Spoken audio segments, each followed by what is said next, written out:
हे पहा, आपल्याला हे 300 ग्रॅम हे गाजर लागणार आहे. हे वजनी प्रमाणामध्ये 300 ग्रॅम गाजर आहेत. तर हे गाजर आपण स्वच्छ करून घेणार आहोत.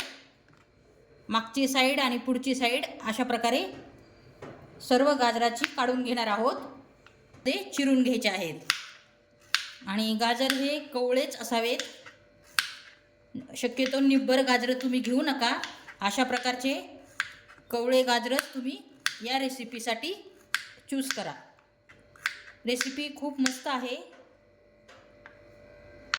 आपला गाजराचा सीझन संपायच्या आत तुम्ही अशा प्रकारची रेसिपी नक्की करून बघा. एकदम मस्त अशी रेसिपी आहे. बारीक स्लाइड्समध्ये चिरून घेतलेले आहेत.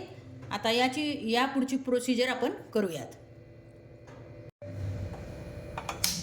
मी गॅस चालू करत आहे आणि त्यावर आपला हा पॅन ठेवत आहे. आपल्याला ह्या स्लाइड्स केलेल्या घालायच्या आहेत आणि त्यामध्ये आपल्याला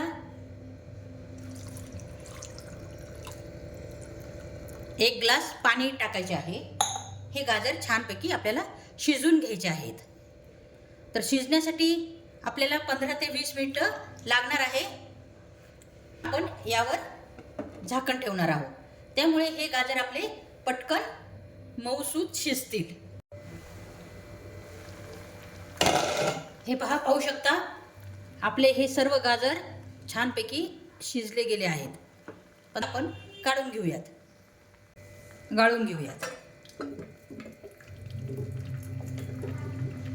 हे पाणी आपल्याला फेकून द्यायचे नाहीये, कारण या पाण्यामध्येच या गाजराचे सत्व उतरलेले आहे. तर पुढे मी दाखवते या पाण्याचे काय करायचे ते. तर हे पहा, आपले हे गाजर आपण गाळून घेतलेले आहेत. तर आता आपण हे थंड करून घेऊयात पहिले आणि त्यानंतर मिक्सर ग्राइंडरमध्ये काढून घेऊयात. गाजर मिक्सर ग्राइंडरमध्ये छानपैकी बारीक करून घेणार आहोत.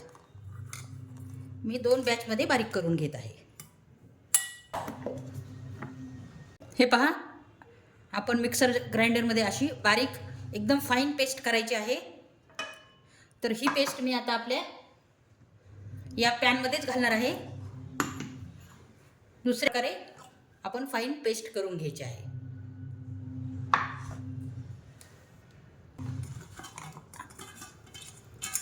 दोन बॅचमध्ये मी हे गाजर बारीक करून घेतलेले आहे. आपल्याला बारीक करायला थोडा प्रॉब्लेम आला तर तुम्ही अगदी 2 चमचा पाणी टाकून सुद्धा हे बारीक करू शकता. हे पहा, आपलं दुसरी बॅच पण आपण बारीक करून घेतलेली आहे आणि ती पण आपण या पॅनमध्ये काढून घेणार आहोत. आता आपली ही पेस्ट रेडी झाली आहे. तर पुढची प्रोसिजर आपण करून घेऊयात. ही बाजूला ठेवते पेस्ट आणि आपल्याला जे हे पाणी आपण गाजराचे काढले होते ते यूज आता आपल्याला होणार आहे. तर यामध्ये आपण घालणार आहोत 3 चमचे कॉर्नफ्लॉवर. छानपैकी आपल्याला हे मिक्स करून घ्यायचे आहे कॉर्नफ्लॉवर पाण्यामध्ये. हे बाजूला ठेवूया आणि पुढची प्रोसिजर करून घेऊयात. आता आपल्याला गॅसची फ्लेम चालू करायची आहे. कमी गॅस ठेवायचा आहे आणि त्यानंतर आपण केलेली ही पेस्ट त्यामध्ये ठेवायची आहे.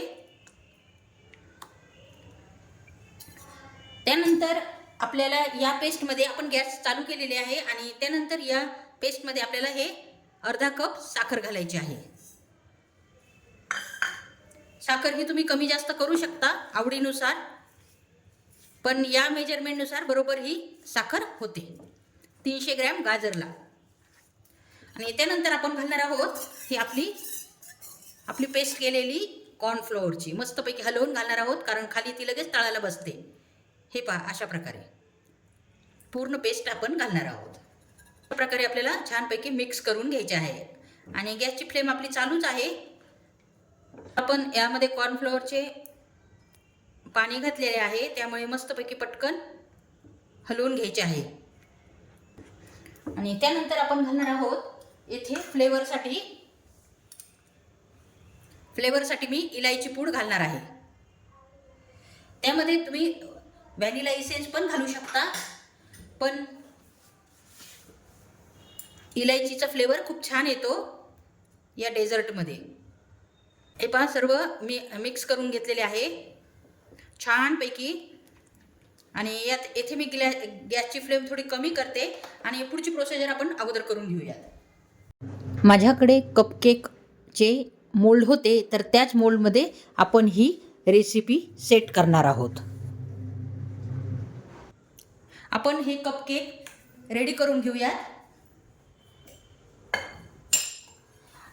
अलगद निघावेत म्हणून आपल्याला इथे अगदी थोडा तुपाचा हात लावून घ्यायचा आहे या मोल्डला.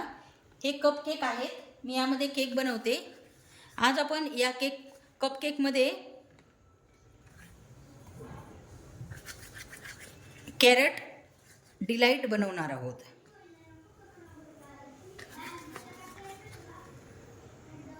अशा प्रकारे आपण सर्व मोल्डला तेल किंवा तुपाचा हात लावून ग्रीस करून घेतलेले आहेत, म्हणजे ते अलगद आपल्याला निघतील. या स्टेजला आपल्याला 1 चमचा तूप घालायचे आहे.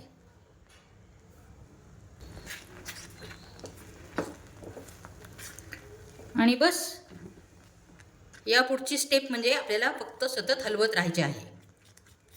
या रेसिपीला तुम्ही गाजराचे आईस्क्रीम पण बनवू शकता. गाजर डिलाईट, गाजर आईस्क्रीम, गाजरची जेली, तुम्ही कोणतेही नाव या रेसिपीला देऊ शकता.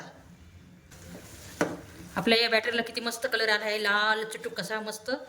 आणि आपल्या रेसिपीला पण ओरिजिनल कलर आहे. यामध्ये आपण कोणत्याच प्रकारचा कलर घातलेला नाही आहे. अगदी ओरिजिनल गाजराचा कलर आहे हा. साखरेमुळे जास्त उभरून दिसणार आहे आपला हा कलर. अगदी झटपट होणारी रेसिपी आहे. येथे आपण फक्त 3 इंग्रेडियंट्स यूज करून ही रेसिपी बनवलेली आहे. यामध्ये आपण साखर, कॉर्नफ्लॉवर आणि गाजर आणि फ्लेवरसाठी आपण इलायची येथे घातलेली आहे. फक्त 3 इंग्रेडियंट्स आपण याचा यूज केला आहे. फ्लेवरसाठी जरी आपण इलायची नाही टाकली तरी काहीही प्रॉब्लेम नाही, तरी पण ही खूप छान लागणार आहे, कारण ओरिजिनल गाजराची एक वेगळीच चव असते. हे पहा आपले बॅटर छानपैकी शिजले गेले आहे आणि आपल्याला या बॅटरला छानपैकी शायनिंग पण आलेली आहे. शिजले गेले आहे कारण की हे या पॅनपासून वेगळे होत आहे. तर आपण हे आता त्या आपण मोल्ड रेडी केलेल्या मोल्डमध्ये आपण ट्रान्सफर करून घेऊयात. स्टेजला मी गॅसची फ्लेम बंद करत आहे. मग हे आपण मोल्डमध्ये भरून घेऊयात.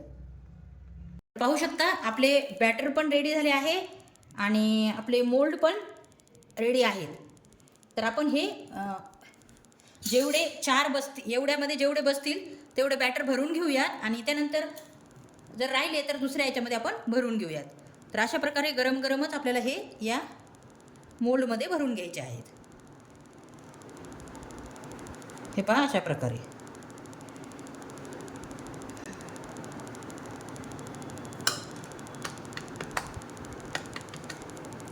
म्हणजे छान ते सेट होतील. थंड होऊ द्यायचे नाही आहेत, गरम आहे तोपर्यंत आपण या मोल्डमध्ये भरून घेणार आहोत.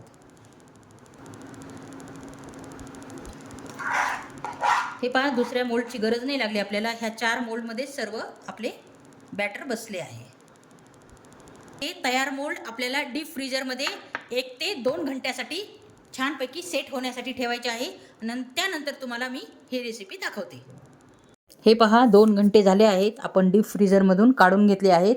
तर हे आता सेट झाले आहे. आपली बर्फी डेझर्ट तयार झाले आहे. तर पाहू शकता अशा प्रकारे या मोल्डचा आकार आपल्या या डेझर्टला आलेला आहे. तर आपल्या या आईस्क्रीमला आलेला आहे.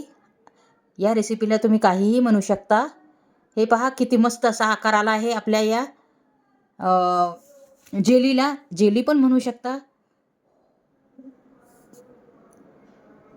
कोणतेही नाव तुम्ही या रेसिपीला देऊ शकता.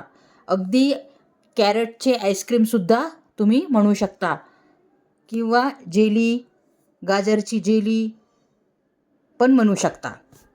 तर पाहू शकता कारण हिचे स्ट्रक्चरच एकदम जेलीसारखे आहे. हे पहा आपले हे रेडी झाले आहे. न तुटता एकदम मस्त आपले 4 मोल्ड निघलेले आहेत. आता त्यानंतर आपण डेसिनेटेड कोकोनट आपण या बर्फीला लावणार आहोत.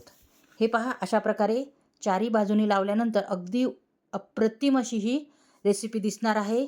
अगदी बाजारात मिळते तशीच ही आपले स्वीट दिसणार आहे. पाहू शकता, इतकं सुंदर वाटत आहे पाहून. दिसायलाच नाही तर खायलाही अप्रतिम अशी ही स्वीट तयार होते. अतिशय टेस्टी अशी ही रेसिपी लागते. परंतु या रेसिपीला तुम्ही तुमच्याप्रमाणे काहीही नाव देऊ शकता. अगदी थंड करून आपण ही रेसिपी खाणार आहोत. त्यामुळे आईस्क्रीम काय, जेली काय, डेझर्ट काय किंवा काहीही तुम्ही या रेसिपीला म्हणू शकता. चव तीच राहणार आहे आपण काही जरी म्हणलं असले तरी. त्यामुळे तुम्ही कोणतेही नाव देऊ शकता या रेसिपीला. तर तुम्हाला ही रेसिपी आवडली असेल तर तुम्ही या चॅनलला लाईक आणि सबस्क्राईब करायला विसरू नका. सबस्क्राईब केल्यामुळे माझ्या प्रत्येक व्हिडिओचे नोटिफिकेशन तुम्हाला पडेल आणि तुम्हाला माझे प्रत्येक व्हिडिओ पाहायला मिळतील आणि शिकायलाही मिळतील. तर चला मग पुन्हा भेटू अशाच एका सुंदर रेसिपीसोबत. तोपर्यंत मस्त खा आणि मस्त रहा. बाय.